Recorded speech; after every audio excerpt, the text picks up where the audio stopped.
Ito, De La Rosa. Tanungin ko sila ngayon. Tanungin ninyo. Openly, lahat yan dumaan pagka-police chief. Pati yan si Gamboa. Tanungin ninyo. Danaw, kung may utos ba ako na patayin ninyo yung tao na nakatali yung paa, pati kamay sa likod, or assassinate them. Ang sinabi ko, ganito, prangkahan tayo, encourage the criminals to fight.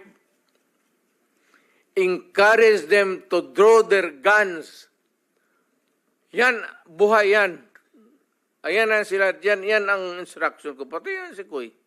Encourage, pati yan si De La Rosa, encourage them lumaban. Pagka lumaban, patayin ninyo para matapos na ang problema ko sa siyudad ko.